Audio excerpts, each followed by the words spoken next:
This is the Horse Radio Network. This is episode 35 of the Wisdom by Wessa show on the Horse Radio Network. This is Mike Donnell. And I'm Casey Wilbanks-Coletti. Welcome to the Wisdom by WESA podcast on the Horse Radio Network. This podcast is brought to you by the Western and English Sales Association, WESA, which provides the world's largest trade events for retailers, manufacturers, and sales representatives of the equestrian industry. In this podcast, we feature exclusive interviews with noteworthy Western and English personalities, retailers, and exhibitors who you've always wanted to talk to. Don't miss out on all the news for manufacturers and retailers in the equine industry. As always, we have Sophia here with us today, one of our favorite portions of this show, to talk to her and fill us in a little bit. Sophia, we're so close to the WESA trade show. It is so soon. So while we're at it, why don't you remind everybody of the activities and events that buyers and the exhibitors can all participate in? I know, it's coming up so fast. So yes, we have some fun and also some educational events planned for attendees or exhibitors. So on Friday, January 10th, we'll kick off the trade show with our opening night party, awards, trade show, certificate giveaways, and even a private concert by Josh Ward. And then Friday, Saturday, and Sunday, attendees can take part in business seminars by merit guests on retail sales, tips like important 5-step process and other sales tactics. And then on Saturday, we're featuring a special Emmy Award-winning screening. On Sunday, we'll have 2 live horsemanship demonstrations by Kurt Pate. And then every day, buyers can also come down early for a free breakfast. And everyone is always welcome to come to the social arena in the Plaza Center to take pictures at the photo booth, check out giveaways, and also charge their phone. So many awesome things. And I know that you have a few more really special things to talk about as well. Yes. So again, the 2020 trade show is WESA's last ride in Denver before relocation to Dallas in 2021. But we'll also have a new camera team who will be recording live interviews right at the show. So whenever you see them, just stop them and make sure you're going to get featured. And lastly, we'll also have a great surprise plan. So it'll definitely be worth it to attend the 2020 trade show and WESA's last ride in Denver. So exciting. Well, I think everybody's looking forward to it. I know I am as well, and I'll get to meet you in person finally. And I know Mike is excited to go as well. So, well, let's have Mike introduce our guest for today's show. A great many of the products and services that participate in WESA's trade shows and activities involve clothing, tack, products, and services revolving around horses, whether they're used in competition or for recreational riding. And as everyone knows, each of these activities requires a healthy horse. What better place to introduce an equine health diagnostic service than at a WESA show? That was the thinking of Tim Davis of Zero Egg Count as he prepares for his company's WESA debut next month in Denver. We invited Tim to join us today to tell us a bit more about his company and his services. Tim Davis, thanks so much for joining us on Wisdom by WESA. Well, thanks for calling, Mike and Casey. I appreciate it. I'm really looking forward to this. Well, we're looking forward to talking with you. We know you're going to be a new exhibitor at WESA. Maybe the place to start is to talk a bit about your business and why you opted to join the WESA family. Well, for the background, my wife and I live on a 100-acre horse ranch. And over the past, 7 years, we've cared for over about 90 horses. And early on, we began kind of exploring about testing our horses for parasites, which is something you're supposed to do every couple of times a year. And I found it really unnecessarily confusing. It was extremely frustrating with all the conflicting and bad information that's out on the internet about testing your horse for parasites. And so we eventually figured it out and decided that some other folks may not want to go through the kind of crazy learning process we did. And so I had previously started and sold a similar type of business. And so my wife and I decided that, we'd give this one a go. And so a couple of years ago, we started an equine health company called Zero Egg Count. And So Zero Egg Count developed themselves a mail-in parasite test kit for horses that makes, I think, fecal egg count testing easy and painless. As far as WESA, I interesting enough, I had attended a couple other shows, and the other shows, all the exhibitors talked about was WESA. So they said, oh, you really need to go to WESA, and oh my gosh, WESA is so much better than this show or that show. So I was curious, and fingers crossed, I went ahead and submitted my application, and luckily enough, I got accepted to exhibit this year. And so far, my experience has been actually delightful.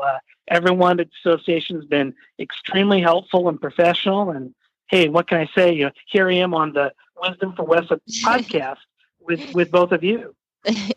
Well, that's a great little lead in. And Casey is a horse owner, has been a horse owner for years. She competed professionally. And I'm going to let her kind of start off the conversation about your particular product and service.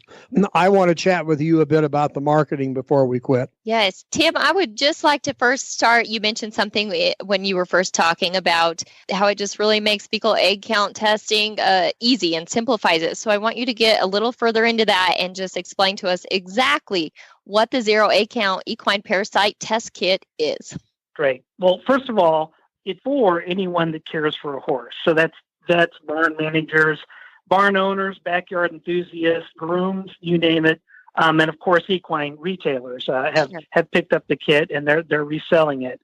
But what it is, it's a test kit and laboratory services that are used to detect the type and number of parasites, or sometimes people call them worm eggs, that a horse is passing with each gram of its manure. So all our horses have parasites, and the way the parasites multiply is they come out with the manure, and then other horses ingest them.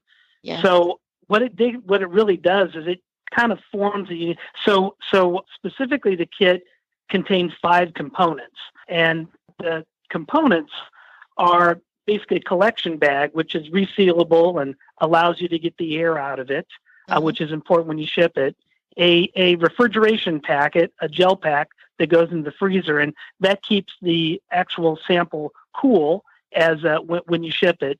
And then we have this insulated, pre-addressed, thermal shielded, prepaid shipping envelope, I guess I'll call it, which basically protects it and further protects it in shipping and further protects against the environment.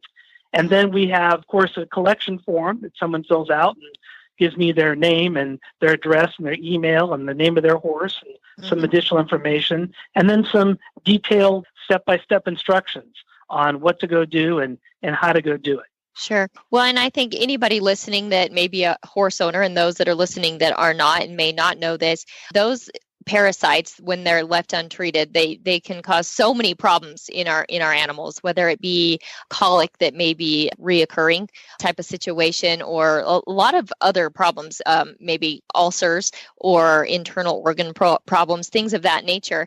And I think I would be safe to say that the majority of horse owners probably don't do a fecal test and maybe just stay on a deworming rotation schedule.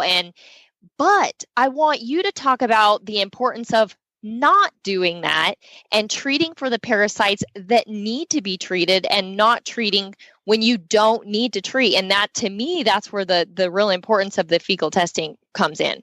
Right. You're exactly right, Casey. So there's probably over 150 types of parasites that affect horses. And as you mentioned, they can do direct damage to the horse, causing like inflammation or ulcers or tissue lining death. They can do indirect damage, and you mentioned things like colic, and there's also anemia. And up until recently, the vets, as you were mentioning too, recommend something called rotational deworming, which really consisted of everybody just buying a few different types of paste dewormers, and then giving them every couple of months. Sure. And so what our tagline is, test before you treat. Sure. One of our taglines. And so the idea is that it would be similar to if you or I were to go to the doctor and every couple of months, and the doctor just gave us some antibiotics, didn't really test us for anything, just said, here, take these. And they rotated those antibiotics with different pharmaceutical classes. But we wouldn't really know if we were sick to begin with, or what was ailing us, or if we're even getting any better, we would just be able to, theoretically tell the doctor what's going on. Well, the same thing for the horses. So Yes. all the parasites that infect a horse are affected and targeted by different dewormers. So one dewormer doesn't necessarily eradicate or affect all those different parasites.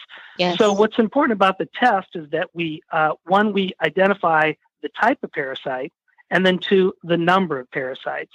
Yes. And so with that armed with that information, we're able to then turn around and put a deworming program together that's specific for each individual horse. Because the other thing that's important to realize is each individual horse has their own unique immunity to parasites. Yes. So none of them are the same. True. So the idea of treating all your horses universally with the same dewormer at the same time doesn't make a lot of sense. Like all of us don't take the same pharmaceutical. Yeah, exactly. I agree. And not only that, one, it's safer for the horse. You're not treating them when they don't need to be treated. It's more cost effective in your bank account because you're not wasting products when not needed. So there's really a 2-part to that, in my opinion. And I have to tell a personal story because I've been one of those people since I was very young, that we were on a worming rotation schedule. That's what we did. I run across a horse, though, however, that she's very sensitive to deworming products. And it just so happens that the vet was like, you need to test her before you treat her because she's very sensitive to dewormers, and you need to do a fecal count on her and only treat for what she needs to be treated for. And it's very imperative for her. And she's just different. She's different than any horse I've had. And so this is something very important to say somebody like me, but in all the ways that you explained too. But I want you to talk about maybe the simplicity of it for horse owners to do this packet through the mail rather than going to a lab close to their house nearby, things of that nature. Just the simplicity and the ease, being able to do it from your house and ship it to you in the mail. Yeah, the first piece is convenience, right? I mean, so I don't know how many times that we've called the vet, they've had an emergency call, they haven't been able to get there, they don't get there for 3 or 4 hours. You're ready to do the fecals, you've got stuff ready to go, but the vet's not able to get there for one reason or another. So now you can test when you want to, under the conditions when you want to, and control the entire process. So you take more of an active role, but 2, the convenience, and what you mentioned before is obviously saving time and money in the process. Sure. And the kit itself is just really, we say, scoop, seal, and send. So, you open the kit, you get the gel pack out, drop it in the freezer, you complete the collection form. I always tell people try to do that the night before at the kitchen table rather than trying to do it out there in the pouring rain or the out there in the manure. You collect some fresh samples, and we always say fresh is best. Yes. So the bottom line is make sure that you get the right sample for the right horse, seal it, place it in the envelope, drop it in the U.S. mailbox or take it to the post office, and a few days later you get the results via email or U.S. Postal Mail. So it's pretty easy, pretty direct, and pretty simple to do. And what type of parasites does the kit detect? All parasites? Well, so what happens is the way that the actual fecal egg count tests work is that they really count strongyles and then roundworms are the 2 actual roundworms or astards. Those are what make up the EPG, the eggs per gram, the number you hear, 20, 200, whatever it is. Sure. Our kit, however, though, we use something called a true count test. Okay. And what the true count test is just a technique. And so we'll also report on things like threadworms, tapeworms, pinworms, if we find them. And again, the test isn't designed for those, but since we count every single egg that we encounter on the slide, we will go ahead and report on those and tell you outside of that EPG result, the eggs per gram result, that we found segments of a tapeworm or we found a pinworm egg and notate that on the actual results. Sure. Why don't you, Tim, tell us a little bit about the lab that's performing these test results? So our lab's been around since 1984, and I think this is one of the aha moments that I had. A lot of times, if you send your test in to and not to pick on the vets, but a vet tech may look at a couple of days from now. They may be in between, dealing with other things in the office. And so, and they have a tendency not to do fecal testing every single day of their life. So one thing nice part of our lab is all our people do, our lab techs, is fecal testing. You can imagine that job. Day in and day out, that's all they do, is basically count, parasite eggs. So one, it's a professional group that actually does it. And then we have been doing fecal egg counts, like I mentioned, since 1984. And we have two labs, one in Wisconsin and one in Illinois. They have identical equipment. And so you get the same level of service no matter which one you go to. Right. So I have a question, if I might. You've been doing this now for a while. How broad is your geographic market footprint now? Are you serving horse owners from border to border and coast to coast, or are you focused in a few certain markets? And what's your plan to expand that? So we're nationwide. So anywhere you can send a FedEx or United States Postal package from it, but it's domestic only. So it's coast to coast, domestic only. We don't do Canada and we don't do Central America, and obviously nothing overseas. As far as so geographically, we're about as wide as footprint as I can do at this point due to export-import types of issues. What we will, however, do is bring out additional kits. So right now we have a single parasite test kit. So we'll actually have a what we call barn pack, and we've been actually running that for the past couple of years with several of the large barns. Because, of course, the idea of buying individual test kits may not make sense to them. They'll have a pack that has multiple, collection bags, and then they'll get a full report and a statistical analysis on the different horses they have, how many are low, how many are high, that type of information, which I think they find to be much more helpful. Now, of course, it's the Western and English Sales Association. Casey and I, maybe just because of where we live and our background, tend to think more Western in terms of the equine world, but obviously yours is applicable to all equine markets. Do you have a strong market in the Eastern, in the English world and in the thoroughbred racing world? We do actually in the East Coast. That's where a lot of our tack shops that actually carry a kit are from. So East Coast tends to have a lot of they don't have any large rural retailers, it seems like, but a lot of individual tack stores. And so we get quite a bit. Where horses are is where the kits are. And so right now it's pretty much throughout the United States.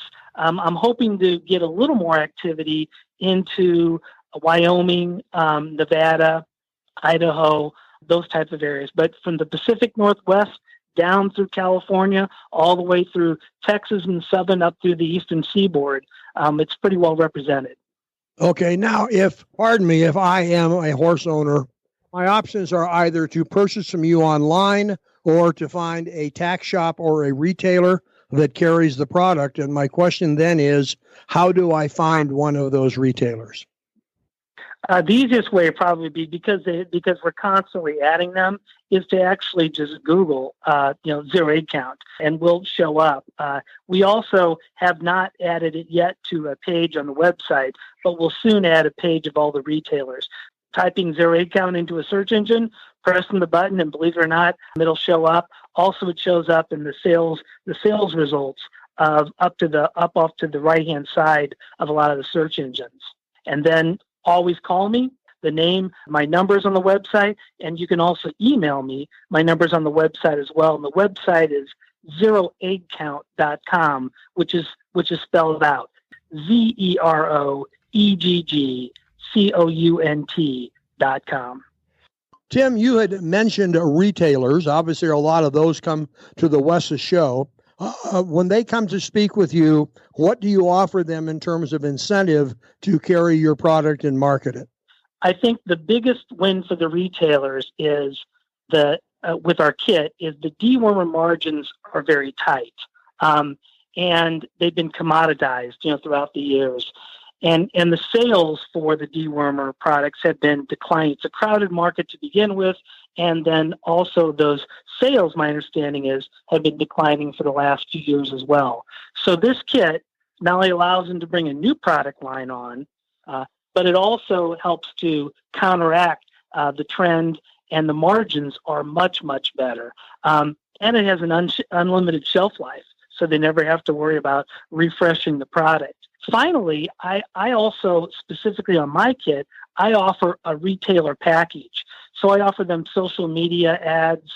I actually design the product with a shelf-ready display that they can actually lay the kit into, or the kit actually has a holder on it so they can put it, and display it on a hook. As well as then I will go ahead and participate with them, obviously, in their marketing programs.